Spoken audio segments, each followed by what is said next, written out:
Schindler has a chance to write his name in Huddersfield Town legend.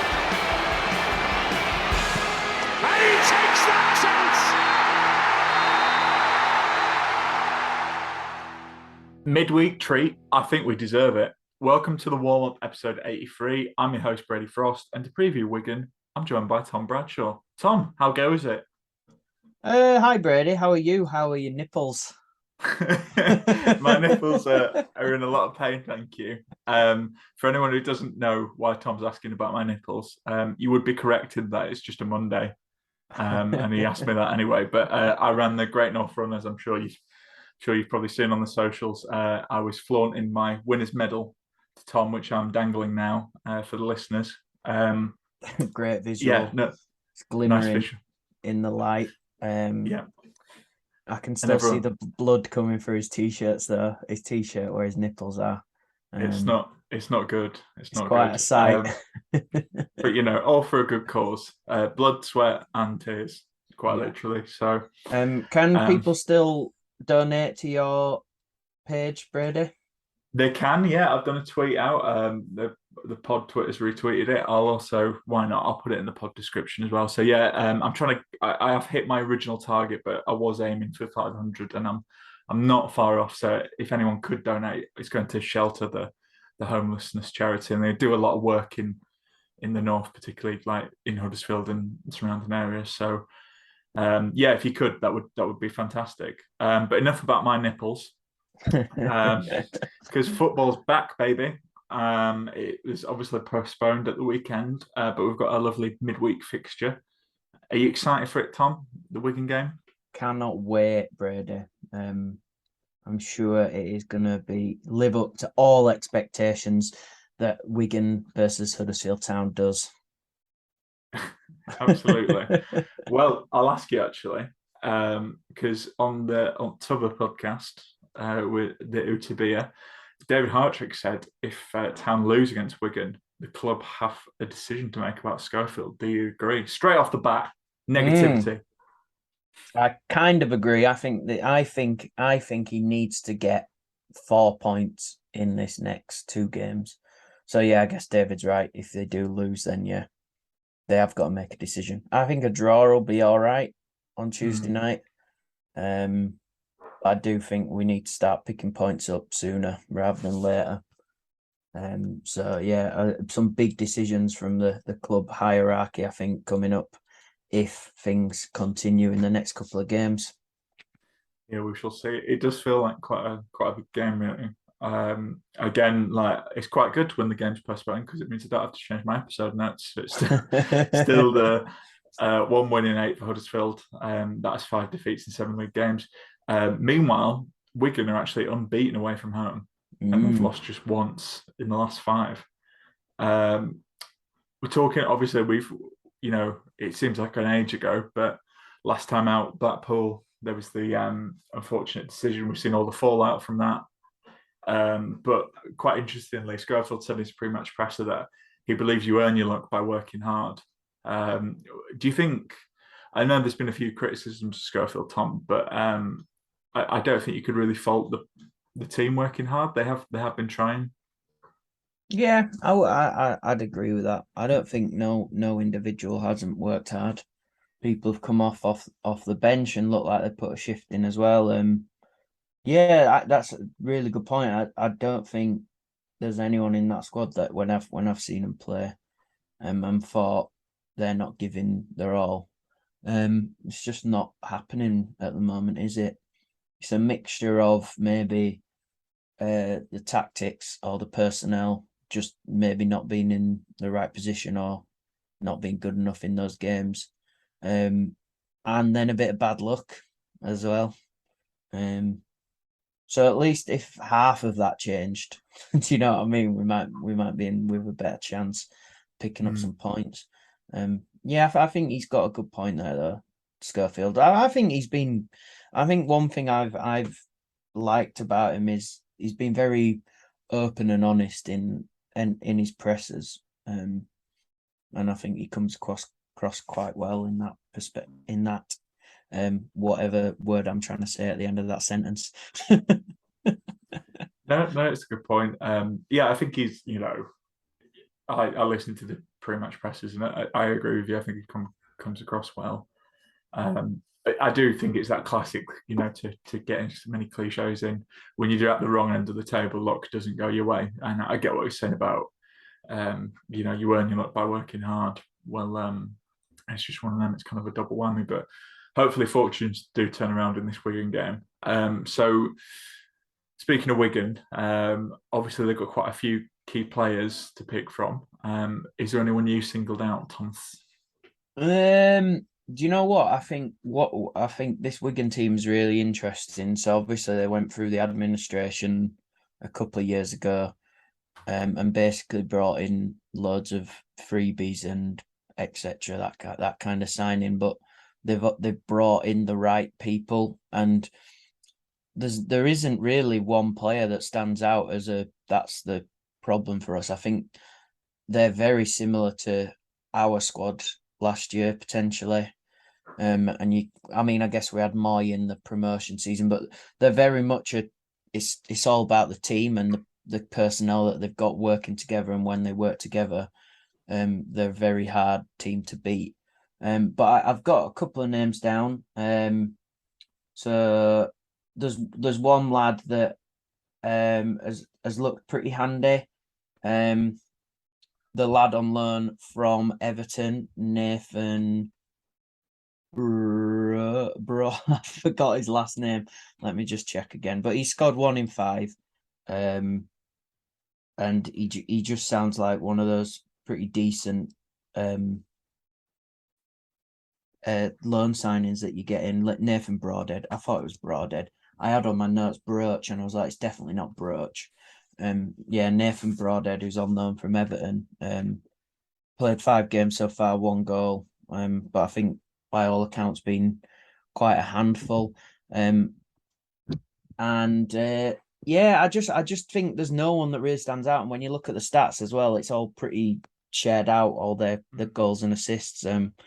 So for me, I think as long as they don't turn up with that kind of the gel maybe on the night, then we might be in with a chance of getting something from the game.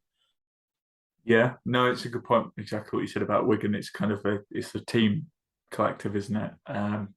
Interestingly, and thanks to Stephen Chicken for this stat, Wigan have attempted more long balls than any other side in the division heading into this one. So that doesn't necessarily mean they're a long ball team, but I think that's quite interesting and gives you a picture of what we're up against on Tuesday night. So I've gone for Josh McGuinness, the striker. He's got a goal and assist to his name, but I just think with that in mind, and we've seen, I'm sure we'll come on to how we think the defence is going to line up. But if we're having anyone who is not a natural centre-back, so, Turton, I think that could be quite an interesting contest, potentially.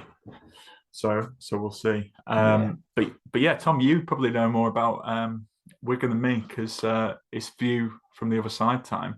You no games at the weekend, so you had a little saunter over to Wigan, didn't you? I went over to Wigan for a pie with Barry Worthington from the Progress with Unity podcast. Very nice to meet Barry. So here's our catch up. Hi Barry, how are you, mate? You all right?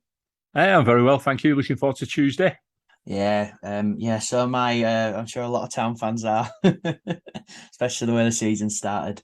So you lot, I think, coming up, you've had an all right start to the season. It's always tough, isn't it, coming up into the Championship? I think from experience, especially when you were tipped as one of the favourites at the start of the season to struggle.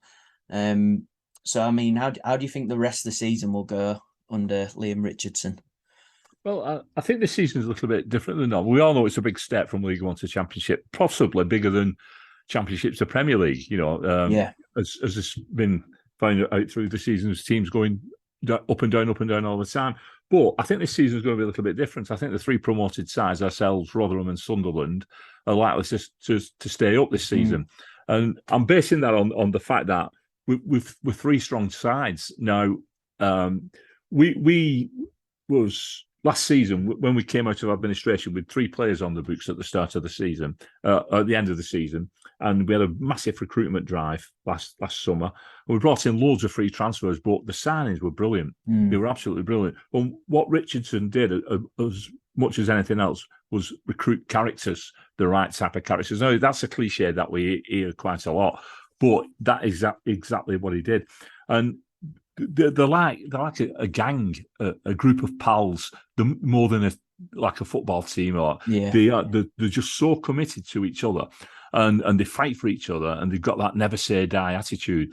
And I think for me that will bear us in good stead this season. And that's one of the main attributes to this team, and it's going to keep us up. I think we'll get enough points throughout the season to finish. I'll not say comfortably stay up, because it always gets a bit twitchy. I can't see us pushing for the playoffs. I think we're going to be lower mid-table, and my estimate was somewhere between 18th and 14th, so I'll plump in the middle, and I think we're going to finish around about 16th. So I can see us finishing there. But for me, that will be a fantastic season, because then it gives us the platform to build on for next year. Definitely. Yeah, I couldn't agree more. I think when I saw it was coming up, I thought it's definitely one of the closely matched championships we've had in a while. I mean, you can maybe disregard the likes of Norwich and Burnley, who've got that kind of Prem money there, but I think it's going to be so close this year, and there's no one for me like Peterborough were last year, and who's going to finish rock bottom and struggle. So yeah, going to be very interesting come the end of the season, I think, isn't it? So yeah, big game coming up on Tuesday. You've got a good away form. Town struggling at the moment. I think we need the points. Who do you think for you is going to cause us any trouble and maybe stop us from getting anything from this game on Tuesday night? Defensively, we're quite solid. I mean, we've not conceded a lot of goals this season. Well, we've conceded 5 against Burnley, but that, believe me, that was a fluke. Yeah. They had 6 shots on target and 8 altogether. But they were very clinical. Yeah. We had 18 attempts. So it just shows everything they went in the back of the net, more or less. But they were a class side, like you said. But who's been performing well for us this season? Well, we've got a young lad called Tello Asgard, and now he is, in my opinion, he's destined to play in the Premier League at some point. He's only 19, absolutely superb. Norwegian descent, he's a Scouser, but his parents are Norwegian. They play for the Liverpool Philharmonic Orchestra, so that's what he's doing in Liverpool. So he's a Norwegian with a thick Scouse accent, a bit like Jan Molde, with yeah. So he's a wonder kid, the Norwegian prince. He scored the winner against Luton, but he, at the moment he's coming into the team off the bench. He's being introduced like that. He's played in League One. He started a few games. Our administration season, I think he clocked up about 25 starts. He was only 17 then. Last season, he got injured halfway through. He had a stress fracture, because that's what happens with young kids when you're playing them week in, week out. They get these injuries. So this season, I think we're going to see a lot more of him. But as the season goes on, he'll start getting his start. So what I predict for Tuesday evening is that he'll start on the bench. It'll probably come on round about the hour mark, probably 65 minutes, if we need a goal, because you'll see him yourself. He's magic. He is really magic. Callum Wang as well. He's like a bit of a firebox. Come through the academy like Tello has, been with us donkey's years. He turned 24 2 days ago. So I think he's joined us when he was 12. So but we've loaned him out and he's matured and come back, and he's one of our star performers now. But he's like he's a typical like Scouse, cheeky Scouser. He's got arrogance to him, but he's got fire as well. He definitely one to watch out for.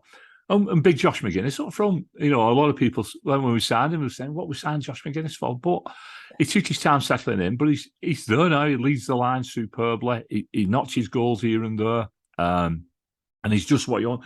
And he'll probably play the first hour, and then he'll go off. And we've got some other lads to come in off the bench.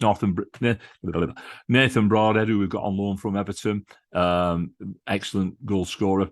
Was at Sunderland last season. 20 games, 10 goals for him, so 1 every 2 games. He's already scored for us this season. He's off the mark. He's not started the game yet. He's another one. Defensively, we've got Jack Watmore, centre half. If you think Bobby Moore, you're not too far wrong. Absolute class. He's just 24 as well. Player of the season last season. Signing from Portsmouth on a free transfer. Unbelievable. The guy must be worth at least 3, 4, 5 million pounds. Yeah, he never makes a tackle. He reads the game so well. He just steps in, takes the ball. Very good in the air. Plays football with both feet. Superb. Yeah, so they're the players I pick out for you to keep an eye on. Oh, nice. Well, yeah, it all sounds pretty nice that for Wigan at the moment, especially given what you've gone through in the last couple of seasons. So that's really good to hear. So yeah, going on about Tuesday night, have you got a specific score prediction?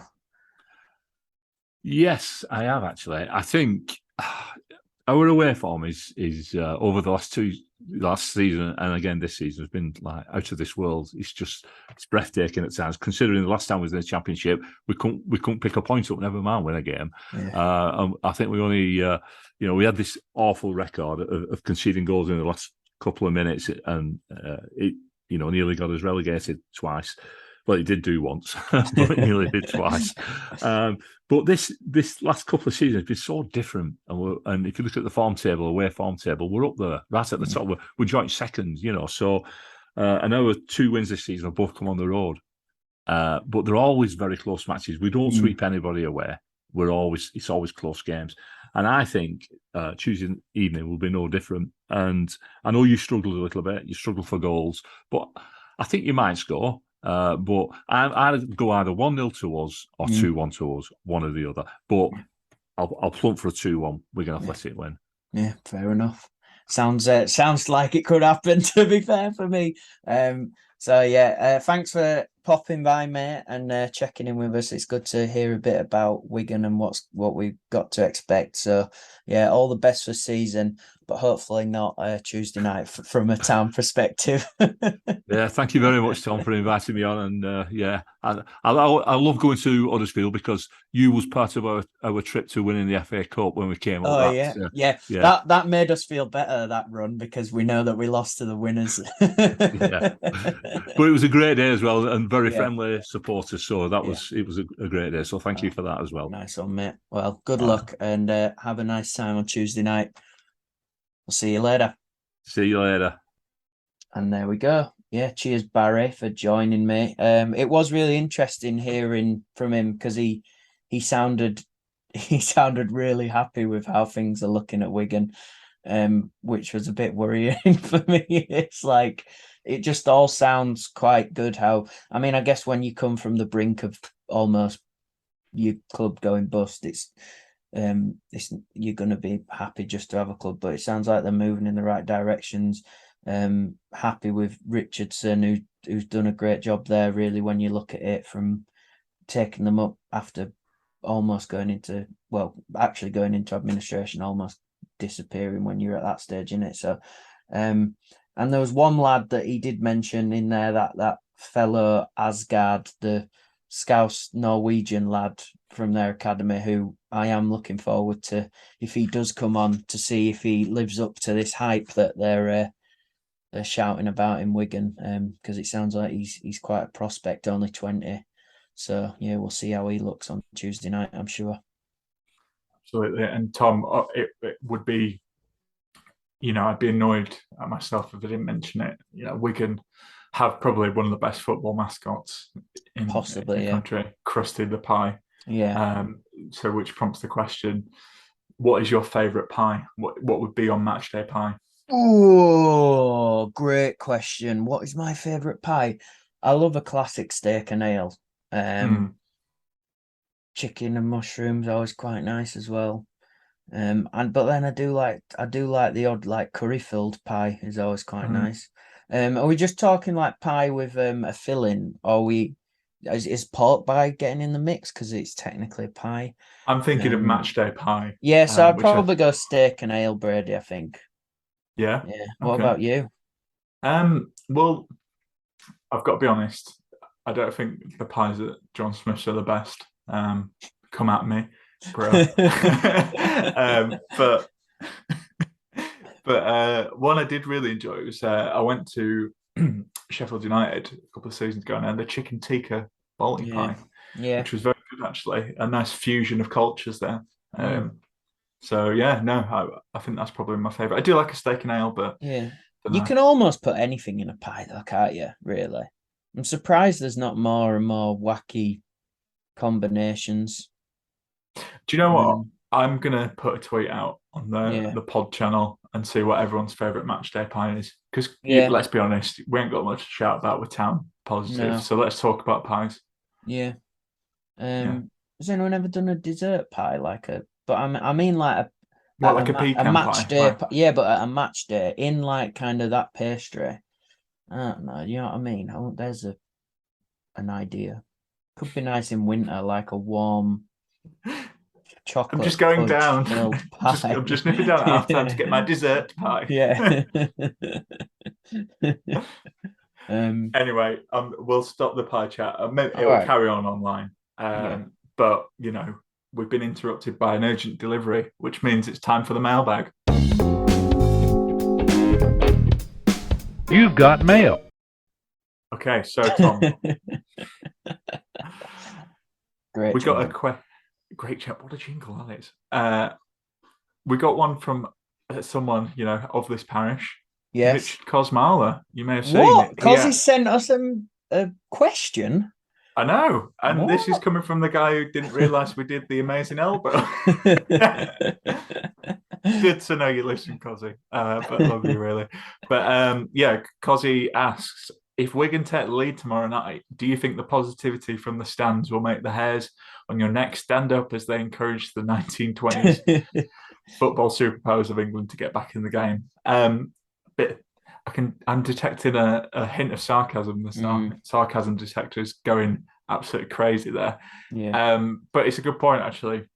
If Wigan take the lead tomorrow, it's not going to be good, is it, mate? No, it isn't. And we've touched on this a few times. The one positive Carlos had on his bad run was he didn't have fans in. And if Wigan take an early lead, we are, I think, in trouble. Especially if they take an early lead, it will be quite surprised because when I did catch up with Barry, as mentioned, he said that they haven't done that this season really.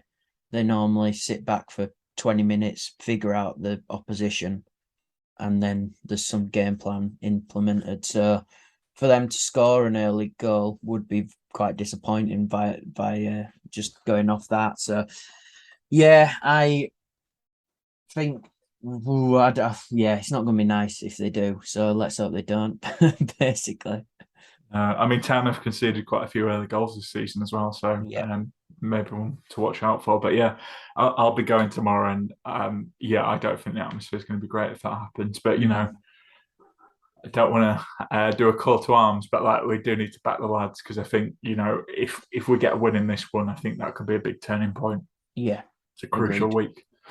So the next one we got was from Nick Jenkinson. He asks, why does Schofield play players totally out of position?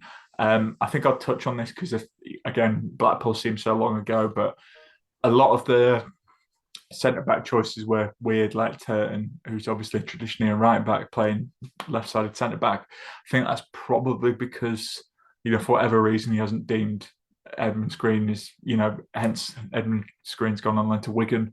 Doesn't think he's good enough to make the team or, for whatever reason. Also, I think, Hellick was on the bench, but I've listened to the press conference and, he hasn't played since April. So maybe not quite ready. Same with Mbete, joined just before. So I'd like to think that we're probably going to see, square pegs and square holes a bit more. I'd expect Hellick to play some part. So, hopefully that's kind of the end of playing some players out of position. But having said that, it's no guarantee. Tom, what's your take on that? Yeah, I think Hellick is going to be a key part of maybe this season turning a corner. I think as good as Hoggy has been over his time, and I think he can slot in there quite well at the back, but he's just not a centre back, is he? Really? I know he gets stuck in, but I think one thing we're missing is a bit of height and a bit of power back there. And I hope Pellick brings that. And then it'd be good to see Rudoni just be pushed a bit further forward for me. But then that is all down to Kasumu getting back fit, I think. And that isn't. It's close apparently, but it's not. It's not going to be against Wigan. No, I mean he could make the bench potentially, but I'd be surprised if he starts. Yeah. But yeah, no, good point. And then the final question we got was from Guy Bradley. He asks, do you think Lee Bromby's already had conversations with managers/agents to feel them out? I know, I mean, from the questions, obviously we ask you guys and we're happy to answer anything. It has been very, Schofield driven. And I think, again, Stephen Jiggin and David Hardrick, he's on borrowed time at the moment unless he turns something around. But to answer the question, I think, I think there's always succession planning, as they call it. So, any club worth its salt would plan for any outcome. Yeah. So I imagine that's probably the case. I mean, we can't throw any names out, or it wouldn't be for us to speculate who they've spoken to. But, if Lee Bromby, and from all accounts, he seems, to be well respected and good at his job, from what we hear internally. I imagine so, because, if you're taking the emotion out of it, and of course we want Danny to do well, that's his job really, to see, to plan for what next. Yeah, they'll have a plan in place, won't they? It's like any job, isn't it? If a company isn't planning ahead, then they're not particularly running it very well. So, I don't know how that works though about speaking to other people yet. Potentially depends how close it is. If it is literally, if he has literally got these 2 games to kind of save his time this season, then I'm sure they will have spoke to whoever they want next. And they'll be in line for that, or at least been notified. Yeah, I mean, Tom, you talk about any good business would plan. If I die from blood loss due to my nipples from Sunday, who would you line up as host? Oh yeah, we haven't even got that in place, have we? Maybe bring Josh Phillips back. Yeah, bring him back. No, okay. It's good to know. It'd be like Wagner returning. Josh will love that. Love that as a comparison. Good to know, mate. I'm basically the Danny Schofield of podcasting. You're the Danny Schofield of podcasting? Oh, I don't think so. I don't, you're hard to replace. Anyway, I'm not going to put you up too much. But we're a solid team, mate. But we're always planning, so keep you on your toes. Anyway, it's time for You're the Boss. So the lineup for the previous game was for a 3-4-2-1 formation. God, it's so long ago now. Nichols, Lees, Hogg, Turton. Yeah. I was just going to say we basically did this for the QPR podcast, and then it got canned, so we could just cut that out and drop it in. But yeah, we could.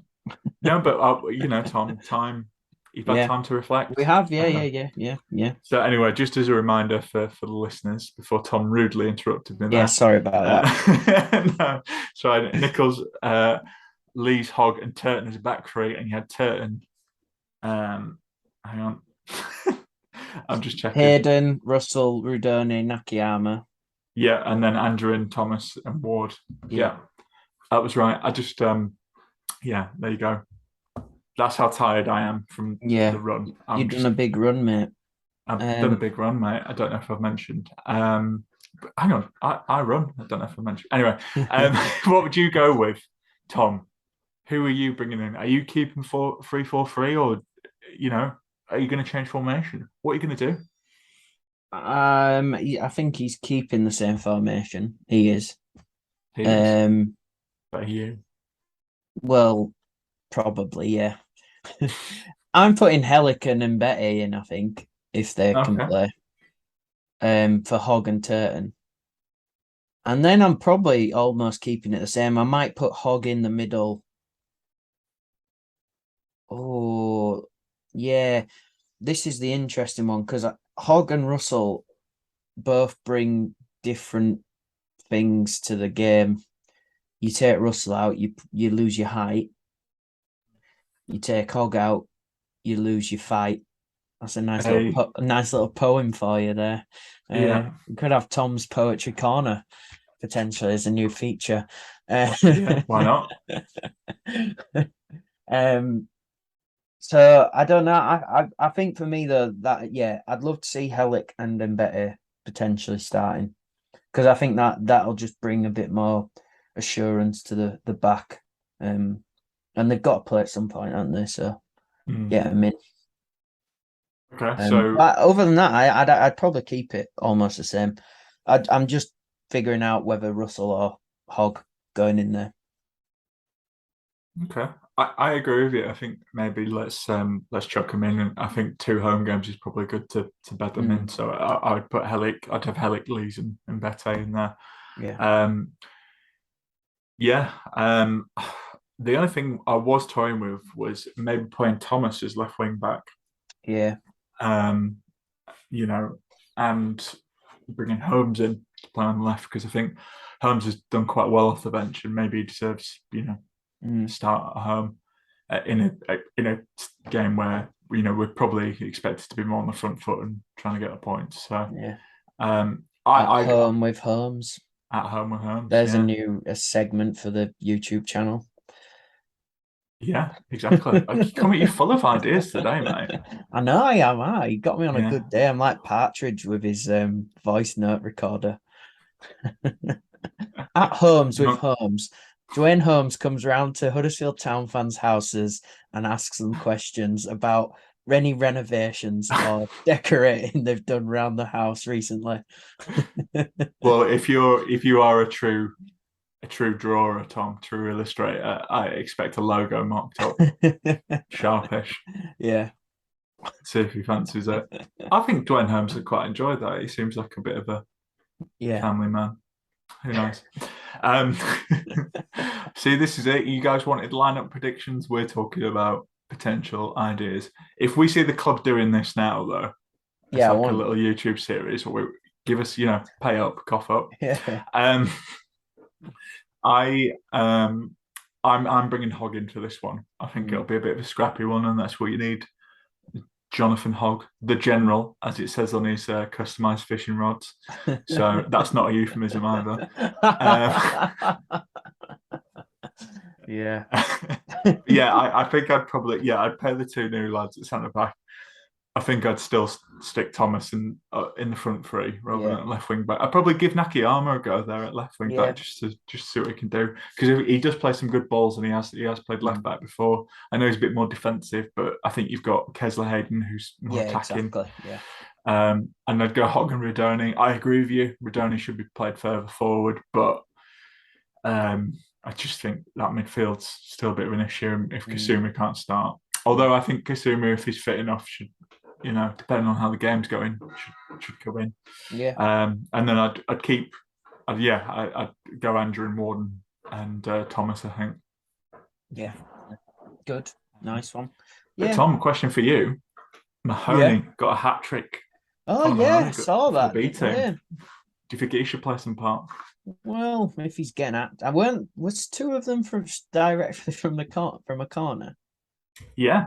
Which is pretty mad. I don't know. He should be at least getting on the bench, which he wasn't against Blackpool, was he? So, maybe. If he's scoring a hat trick, then surely he's getting noticed by someone in that, like Chico or Danny. So, give him a go. Get him on the bench. Like it. Okay, so it's time for the old score prediction then, Tom. What are you thinking about this one? So I said on the Wigan podcast, I said 1-1. I think if we score first, we can potentially see it out. 1-0. If they score first, then I don't know. Maybe we'd get one back. I think there'll be goals. it'd be low scoring, but I think both teams have potential to get a goal. So that's why I went with a safe 1-1. And to be fair, I'd probably take that right now. I think as long as we don't lose, we just need to start picking up some points, and it'd be good to just get a goal as well, because we haven't scored for a couple of games either. So 1-1, and then I'll go with let's go with Rudoni to get his first. Like it a lot. I also penciled down. I know I've been going for 1-1 a lot when I think we're going to lose. I think the game does have 1-1 written over it, all over it. I think it's one of them. It's a Tuesday night game. I know we've had a bit more time to prepare, but I think, like I say, we're going to unbeaten away from home, and I think they'll probably won't be one of the teams around the bottom end of the table, but I think, like you say, it's a team collective, and they're grafters and they'll work hard. So I think we really struggle against teams like that historically. So I think that's 1-1 for me. And I'm going to say the new boy Helix going to score from a corner. Ooh. Yeah. If he plays. Good. If he don't play, Tina. Yeah. Nice. Okay, cool. So that's our nice, short and sweet preview. But before we go, Tom, there was a man in peril last time we left him. There was. So let's introduce the amazing Elbow. I think the fans could probably see I was trying my best, working hard. The amazing Elbow. As a centre forward, the last thing you want is a goal drought starting off for the club. Started on my own up front, and the really good centre forwards like Jordan were rested. Tom, take it away. Yeah, so where was he last? He'd been captured by the dinner ladies, the Cabbage Man's dinner ladies, that he set on them. And he was in a bit of trouble, and he was reaching for his left sock to remove ... And you voted again in your thousands to go for his trusty robot companion, Hawkeye. And Hawkeye flies into the air. He distracts the dinner ladies and the Cabbage Man, whilst diving towards the dinner ladies, causing an outburst of flailing arms. The amazing Elbow can now escape. He exits the office, but all of a sudden, Hawkeye ... Ooh, what happens to Hawkeye, or what does Hawkeye do, Brady? Do you have an answer for that? I don't. But I'll make one up on the fly. Should we bring in Joe's answer first? Yeah, go on then. Who isn't here? So Joe's answer was, he exits the office, but all of a sudden Hawkeye malfunctions for the second time in only 1,500 encounters. That's not good for Hawkeye, is it? So there's one option. Mine is he exits the office, but all of a sudden Hawkeye stops and publishes a half-hearted apology to all the dinner ladies involved. And Brady, do you have your suggestion for this week's encounter with the amazing Elbow? I do. He says Brookie's in hospitality. Go find him. Oh, you really want someone to go to hospitality, don't you? I mean, makes sense coming out of the kit man's office as well. That's a really good narrative for the story that you've added there. Let's hope that everyone appreciates that and makes it more of a story rather than just random stuff happening. I was also trying to think of things that are in a stadium, and hospitality came to mind. Yeah, nice one. So there are your three options. Do you want to run through them again? Yeah. So Hawkeye malfunctions for the second time ever, or he publishes a half-hearted apology to dinner ladies, or he shouts, "Go to hospitality and see the kit man." Hawkeye. Hopefully Hawkeye will return later on in the adventures. But yeah, we're getting through this. Well, we're not even, how many games in are we? 8.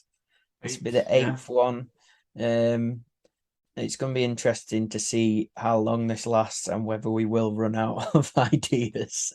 I think. Well, you say that, but at the moment there's been something topical pretty much every week. So yeah, true. Yeah. And that's what we are. We're good at satire, me and you. I think that's what people would say. Oh, those boys, good at satire. Mock the Week will be calling up soon. Yeah. Oh, it's cancelled, mate. What? I think Mock the Week's cancelled. The woke mob strikes again. That's my. That's why I got into podcasting, to get on Mock the Week eventually. I met Darragh O'Brien once. Did you? How was that? It was very nice. It was my family are Arsenal fans, and it was at the Emirates Stadium. Oh yeah. And he was very nice. My dad was like, "Get a picture of him," and I did, and he was very nice and very kind about it. Was he big? Well, I mean, I'm quite, Yeah, you're quite big. That's my thing. I was smaller at that point. I was a child. So. But no, he was perfectly pleasant. Yeah, have you, Tom? Yeah. Let's be honest. We've asked about pies. We're talking nonsense, which I think people really enjoy. Yeah. Have you had any interesting celebrity encounters that you care to share? Do you know what? I don't actually think I have. I saw Will Ferrell and John C. Reilly at the Tower of London once. That was probably. I only saw them though, but they were only like 2-3 meters away. They were filming for that terrible Sherlock Holmes film that they did a few years back. But yeah, I haven't really. No. When I was at a gig once, I met the you buy one, you get one free guy. I had a photo with him, the window selling guy. That's my best one.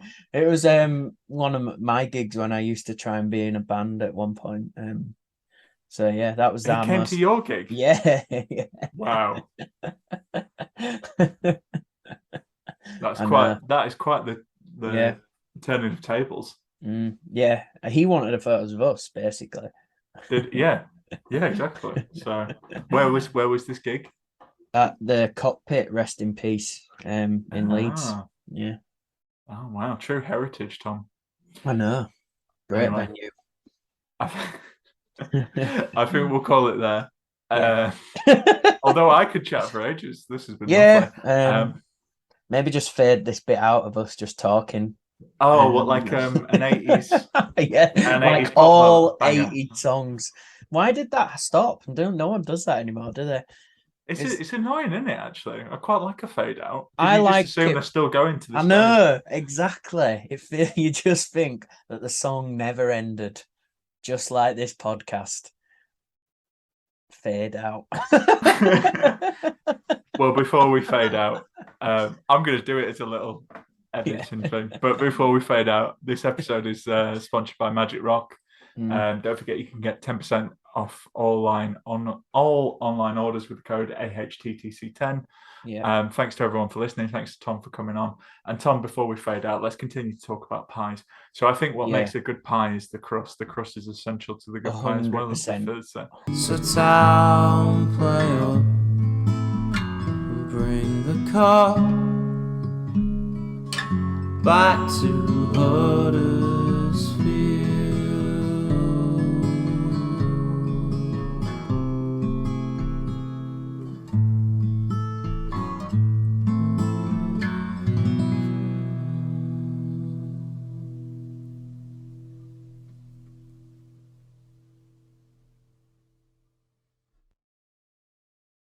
Crust, the whatever's on top, the egg, if it's egg on the top of it, kind of thing. The filling is great. Salt and pepper, and it depends what kind of flour they've used in them. Do you go for sauce with that? Yeah, a lovely bit of brown sauce, maybe. Brown especially sauce. With a pork pie, definitely brown sauce. Ketchup. You can't go wrong with a bit of ketchup. I'm No. not a big fan of ketchup, so you think I'm going to fade this out? I'm gonna You keep better going. be fading this out.